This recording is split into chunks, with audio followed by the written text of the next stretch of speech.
यह कहानी एक छोटे से लड़के की है जिसका नाम राहुल था। राहुल का जन्म एक छोटे से गांव में हुआ था। उसकी मां उसकी जिंदगी का सबसे बड़ा सहारा थी।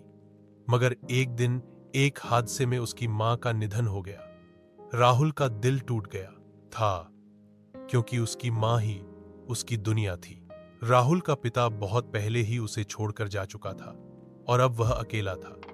गांव वाले कहते थे कि उसका पिता शहर में काम करने चला गया था, लेकिन राहुल को यह समझ नहीं आता था कि अगर उसका पिता सच में उसे चाहता था तो क्यों उसे छोड़कर चला गया। अब राहुल अकेला था, उसे किसी का सहारा नहीं था, लेकिन उसकी मां की यादें हमेशा उसके साथ थीं और यही यादें उसे जिंदगी की मुश्किलों से लड़ने की ताकत देती थीं।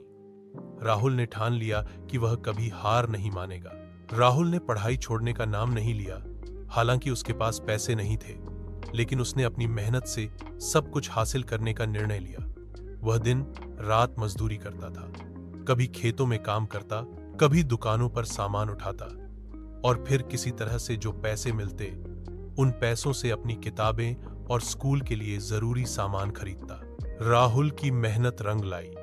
धीरे धीरे वह अपनी पढ़ाई पूरी करने लगा। उसकी आंखों में वह सपना था कि एक दिन वह बड़ा आदमी बनेगा और अपने माता पिता को गर्व महसूस कराएगा।